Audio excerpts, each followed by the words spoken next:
Agora sim, vamos começar a nossa cobertura completa sobre a maior chacina registrada no nosso estado. Aqui, ao meu lado, gente, está o Tenente Coronel Alisson Cruz. Ele vai explicar um pouco para a gente o que aconteceu naquele sábado. Eu te desejo uma boa noite, a gente sempre se vê aqui através dos links, né? Seja muito bem-vindo.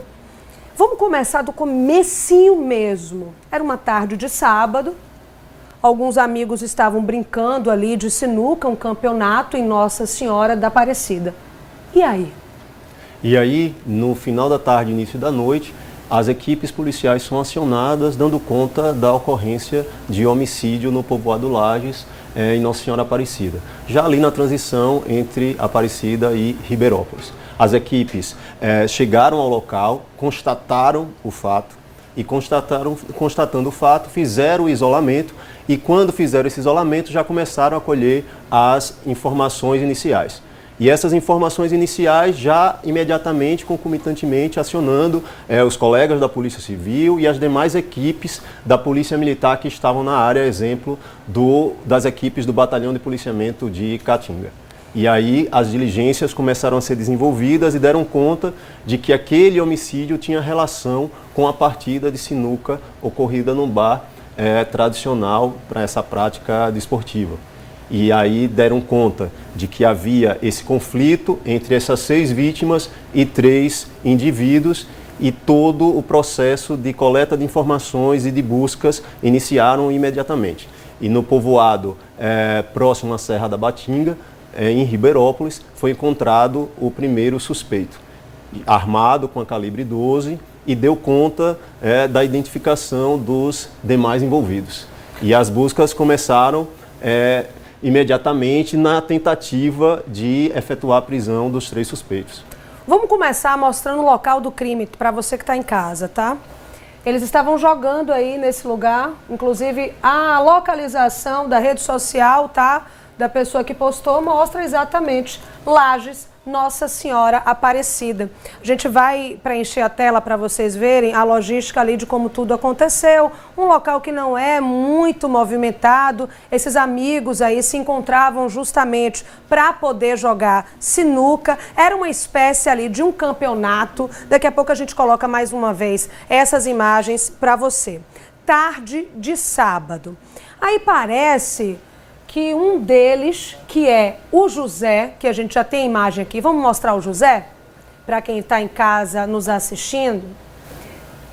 São 6 vítimas, como eu falei primeiro, e 3 suspeitos, 3 irmãos. Vamos começar a história com o José Sandro, de 31 anos. Ele, na hora do jogo, teve uma discussão com outro colega, que não é nenhum dos 2 irmãos dele.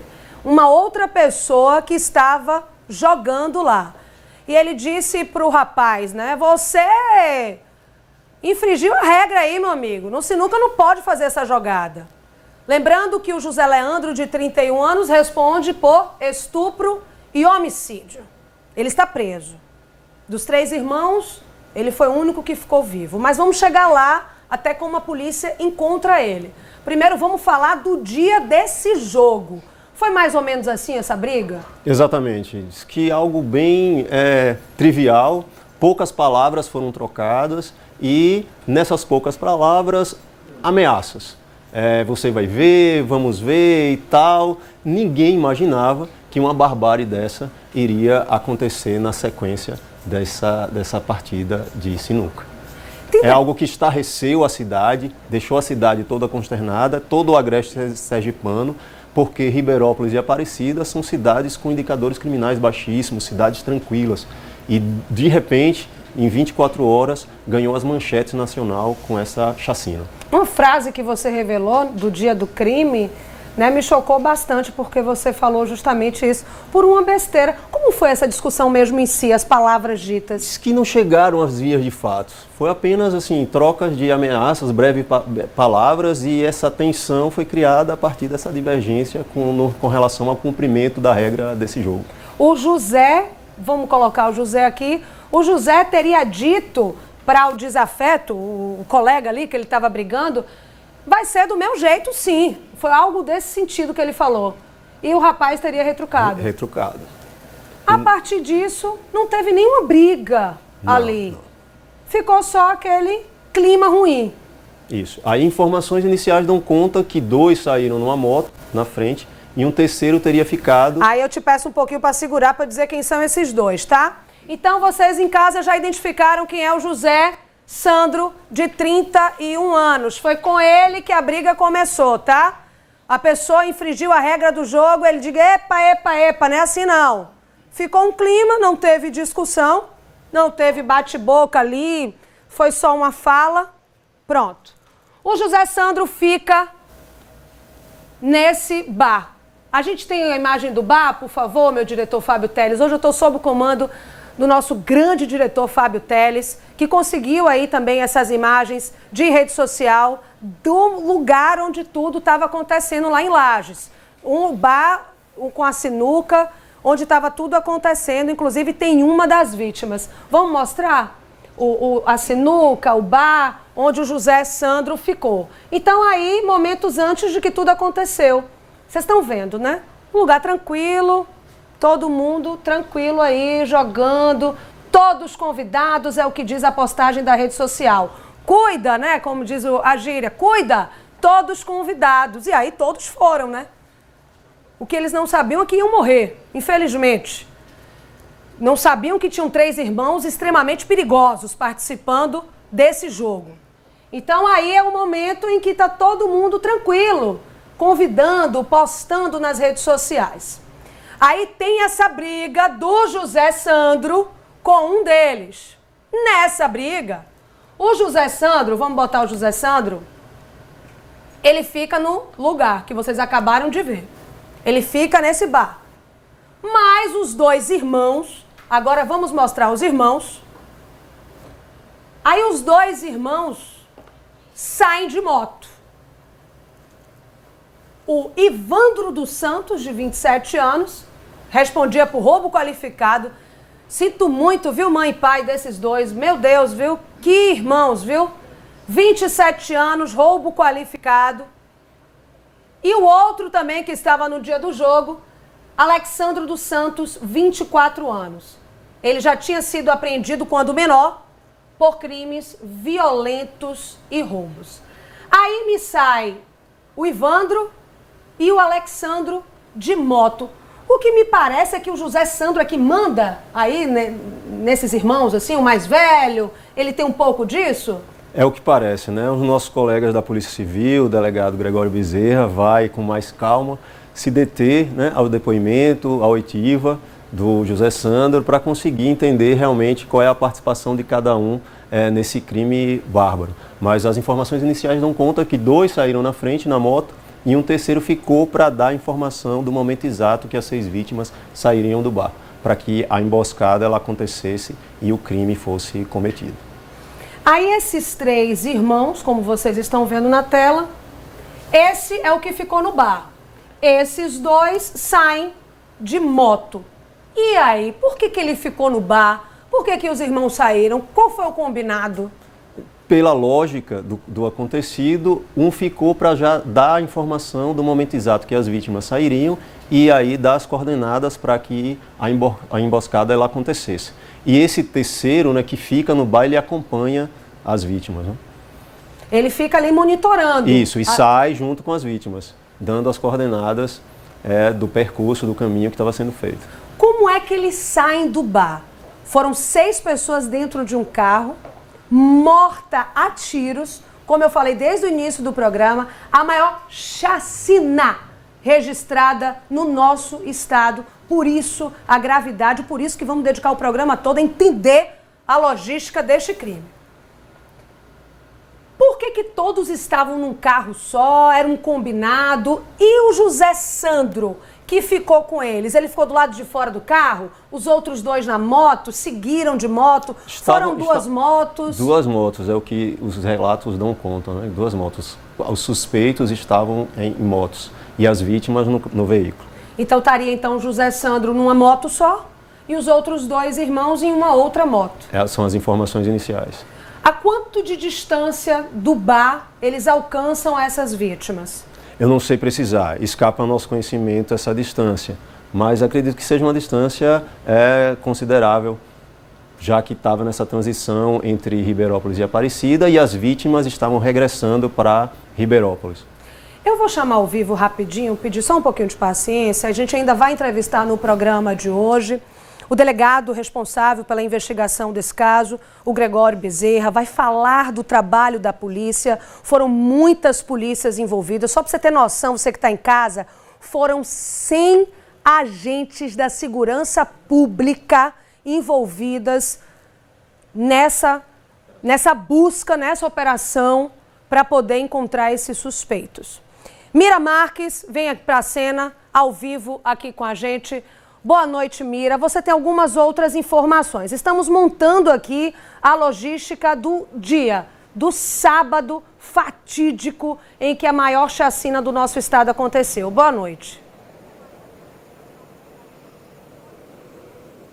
Olá, Mariana. Boa noite mais uma vez para você, para quem acompanha o Cidade Alerta Sergipe. Vamos traçar um pequeno perfil desses 3 irmãos envolvidos nessa chacina, os principais suspeitos de matarem essas 6 pessoas em Nossa Senhora Aparecida. Vamos começar pelo mais velho, o José Sandro, que tem 31 anos e foi preso depois que tudo aconteceu na cidade de Ribeirópolis, enquanto ele tentava fugir, mas foi alcançado.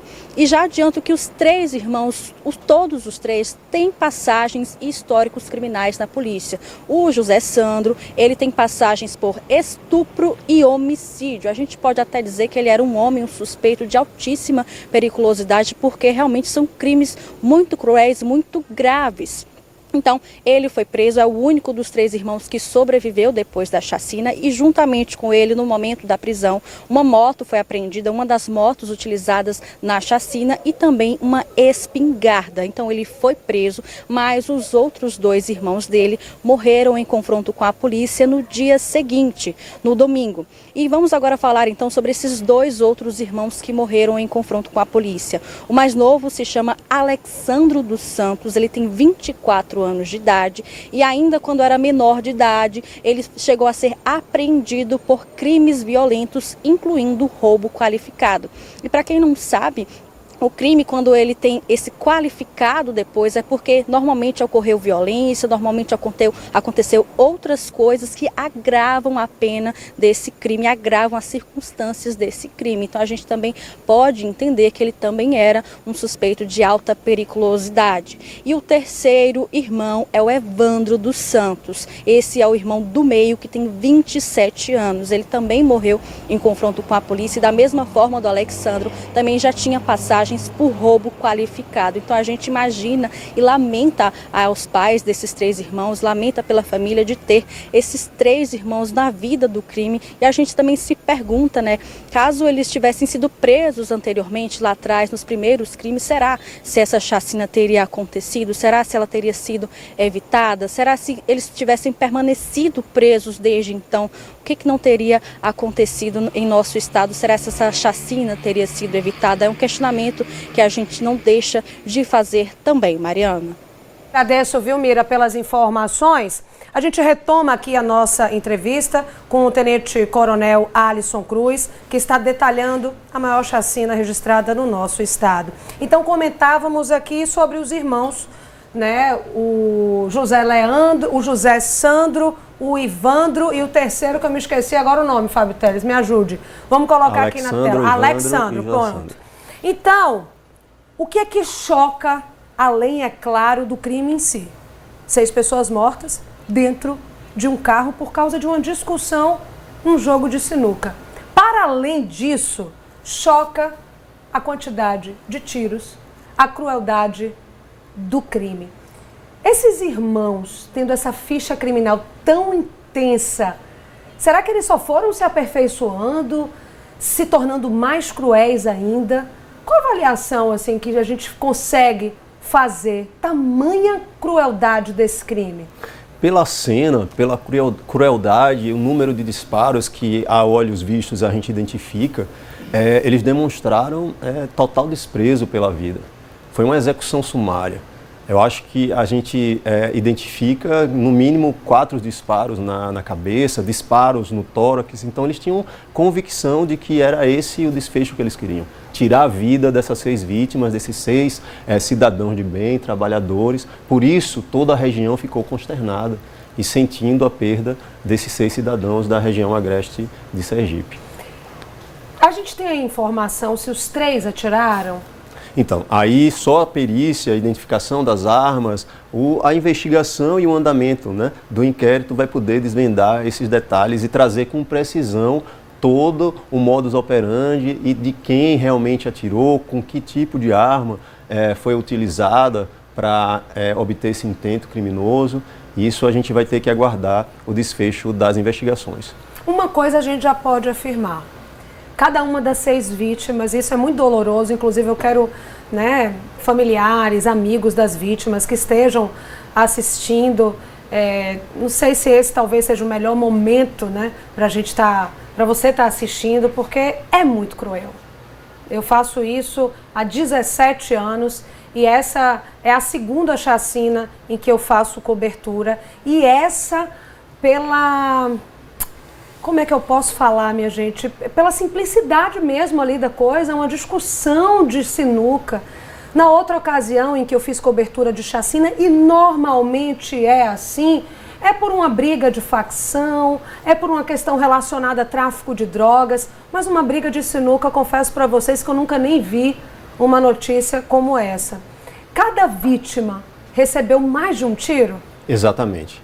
A olhos vistos, identificamos vários disparos na cabeça e na região do tórax, o que revela a crueldade, o requinte de crueldade dos suspeitos, dos autores desse crime. E a gente fica estarrecido porque a violência por si só, ela arrebata todo mundo, ela tira a paz de toda uma região, e aí é importante destacar o trabalho integrado dos órgãos de segurança pública sob a coordenação do secretário João Eloy de Menezes. Essa integração, a expertise de cada unidade, nós tínhamos a unidade especializada em policiamento de cães, já que era uma área de mata e a gente precisava fazer progressão nesse terreno, a atuação do batalhão de policiamento de Caatinga, do operações especiais, o batalhão de área, o 3º batalhão e aí a 3ª companhia sediada em Ribeirópolis, que conhece bem o terreno, os povoados, para que as guarnições, as equipes policiais pudessem fazer esse deslocamento no curto intervalo de tempo, possibilitaram chegar a esses suspeitos e, em menos de 24 horas, desvendar esse crime brutal que aterrorizou e tirou a paz de toda aquela região. Eu te agradeço pelas informações, quero parabenizar aqui cada agente que participou dessa grande operação, 100 agentes da segurança pública envolvidos nesta operação da chacina. Eu conversei aqui agora com o Tenente Coronel Alisson Cruz, parabéns pelo trabalho mais uma vez.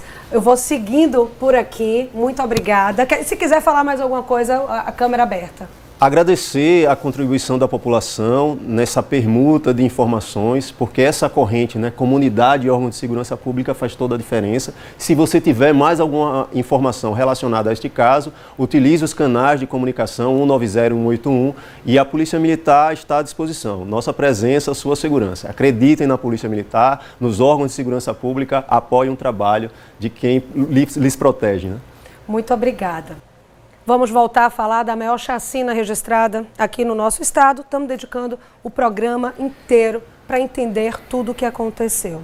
Aqui no estúdio eu recebo o delegado de Ribeirópolis, Gregório Bezerra. Seja muito bem-vindo. Desde já, parabéns pelo trabalho, viu? Agradeço. Trabalho de muitas mãos.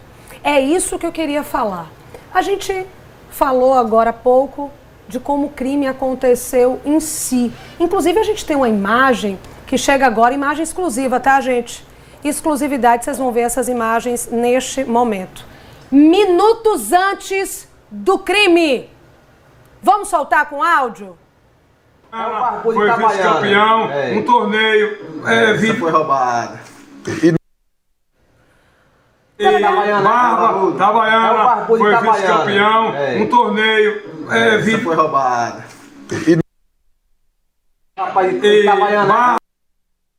É a Polícia Civil responsável pelas investigações dos casos que acontecem.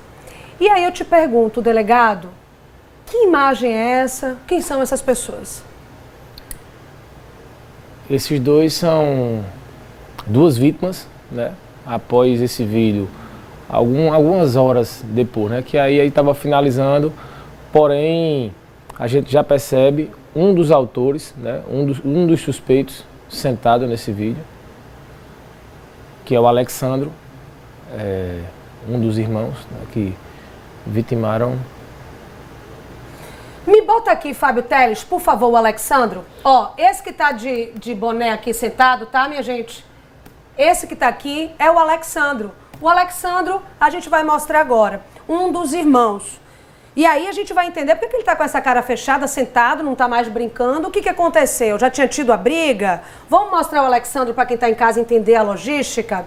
O Alexandro, ele morreu em confronto com a polícia. Ele é o mais jovem dos três irmãos.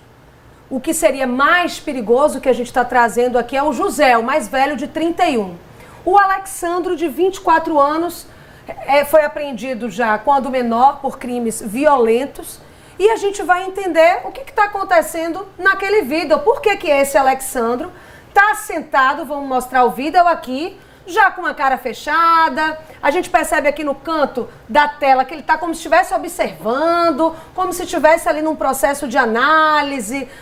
O que aconteceu aí? Esse é que momento exato daquele sábado?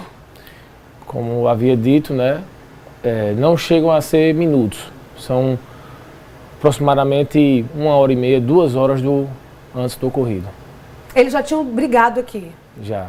Inicialmente, né, quando recebemos a informação, já com a colheita, né, de depoimentos de pessoas que estavam ali na localidade, foi possível identificar que, após o Sandro, né, ter tido essa discussão, ele chamou os dois irmãos. E aí os irmãos vieram apoiá-lo, ficaram um tempo no bar. Foi quando o Sandro saiu com o Alexandro, né, de moto, se anteciparam, e o Ivandro ficou no bar.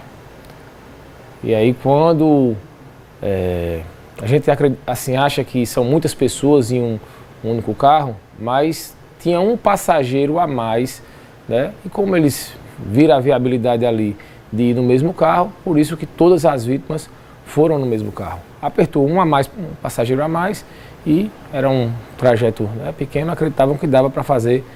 Foi quando eles saíram e o Ivandro, que estava fazendo esse monitoramento, né, também os acompanhou, e aí os encurralaram numa emboscada.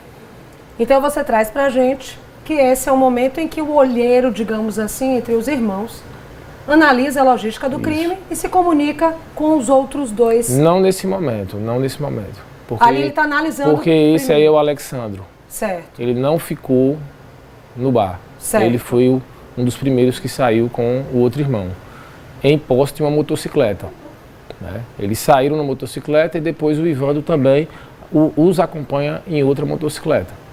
Inclusive, com os desdobramentos da operação, foram apreendidas também as 2 motocicletas utilizadas para a prática do crime. É aí que eu quero chegar. A gente agora há pouco montou mais ou menos o que aconteceu no dia. E a partir disso, como é que a polícia chega primeiro ao José?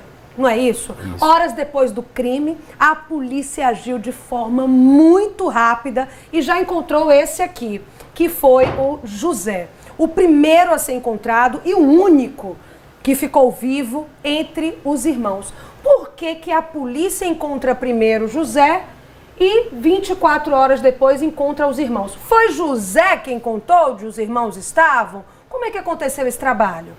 Inicialmente, quando recebemos a informação que havia 6 óbitos, né, numa estrada rural, lá próximo ao povoado Lages, no município de Nossa Senhora Aparecida, a gente buscou logo informações preliminares que já estavam ali no ar, né?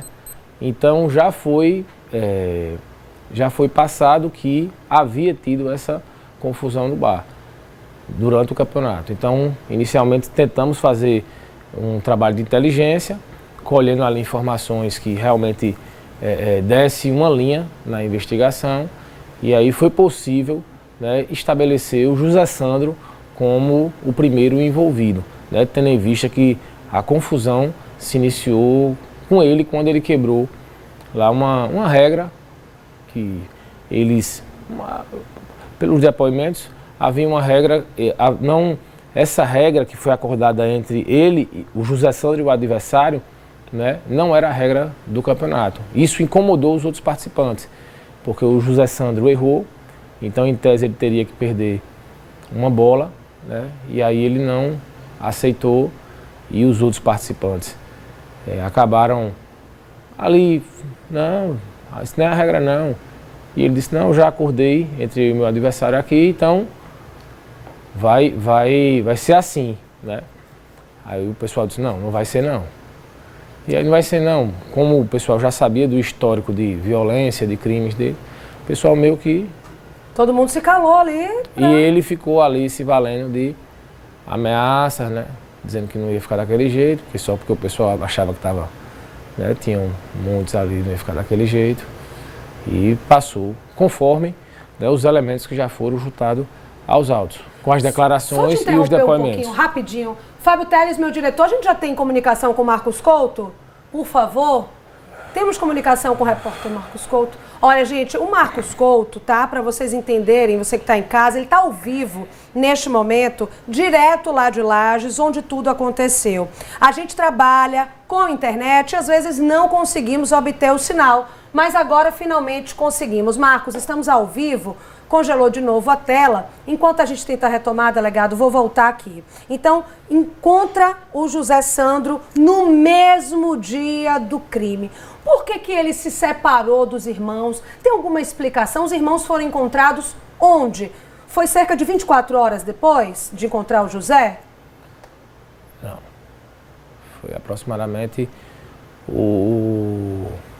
O José Sandro foi capturado por volta de 11h30, ainda do dia 7, né? Fizemos a captura dele ainda no feriado do sábado. E os outros irmãos foram localizados por volta de 4h30.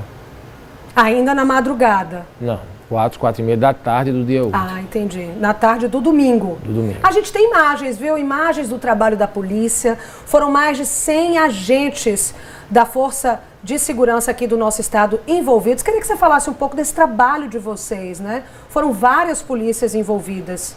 Como eu havia falado inicialmente, né? Foi um trabalho de muitas mãos, envolvendo todas as forças de segurança pública do estado de Sergipe, né? Dando ênfase aí à Polícia Civil e à Polícia Militar. Desde o início que tomamos conhecimento da ocorrência, o secretário de Segurança Pública, Dr. João Eloy, já autorizou, né, a utilização de toda a estrutura da polícia para que pudesse haver, né, uma elucidação com brevidade. E o comandante-geral da Polícia Militar também entrou em contato na hora. Pessoalmente, assim, por a gente ter uma boa relação, já o comandante da Caatinga também, tenente-coronel Fabrício Almeida também entrou em contato e disse, tomou conhecimento aí. Eu digo, tomei. Então, vamos. E aí seguimos, né, chegando na localidade. A partir daí se iniciou todo o trabalho e havia já a presença das forças locais, né, da Polícia Militar local, comandada também pelo Tenente Gledson, né, um oficial brilhante, muito empenhado, que já também, né, se deslocou para o local. E assim, eu posso até estar esquecendo de alguma força, mas todo mundo vai entender. GTA, Cipicães... Inclusive, né? Você falou do GTA, eu vou precisar dar um recadinho aqui. Enquanto eu caminho aqui, só um minutinho, viu, delegado? A gente tem uma imagem, viu, meu diretor Fábio Teles, de cima do momento, do exato momento em que os outros dois irmãos foram encontrados. De acordo com a própria polícia, eles resistiram a essa prisão, teve um confronto e os dois irmãos morreram.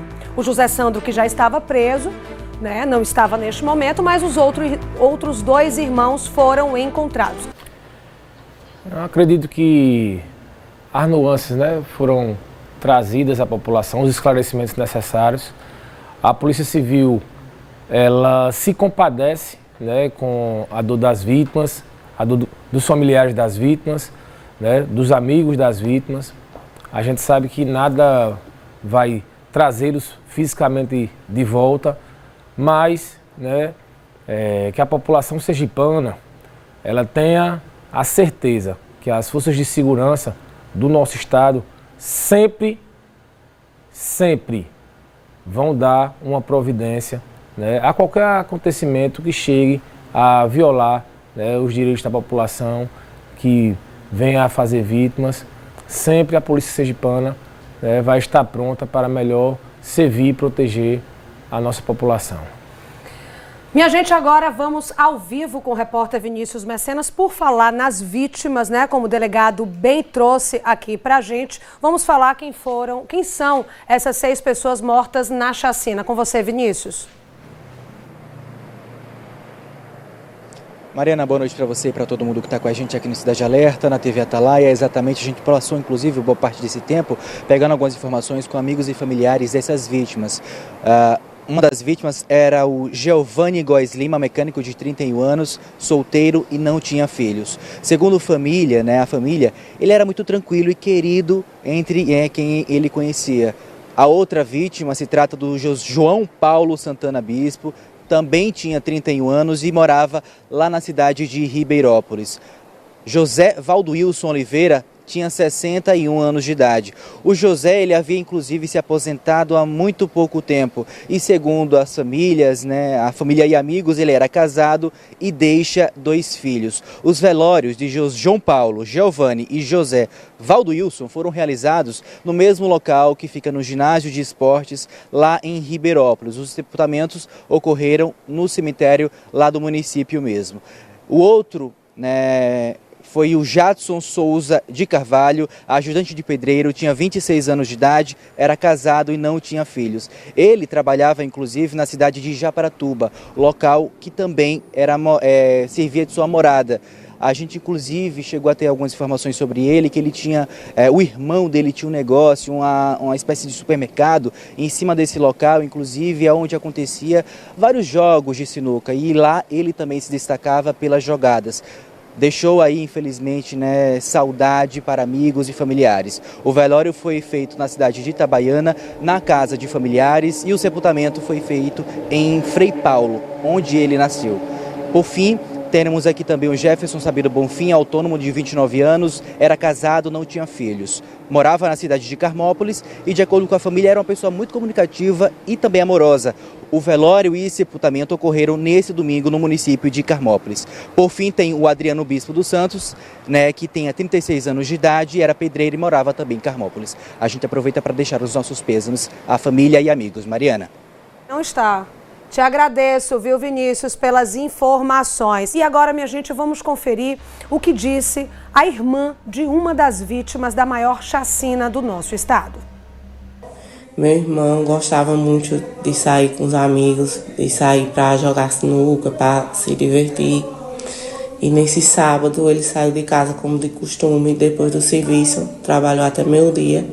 Depois do serviço, saiu com os amigos para um torneio de sinuca, dizendo à minha mãe, ele sempre quando saía, ele dizia para onde ia. E a gente recebeu a notícia, não conseguia acreditar na hora, quando foi por volta das 9 horas da noite, um primo nosso chegou aqui informando.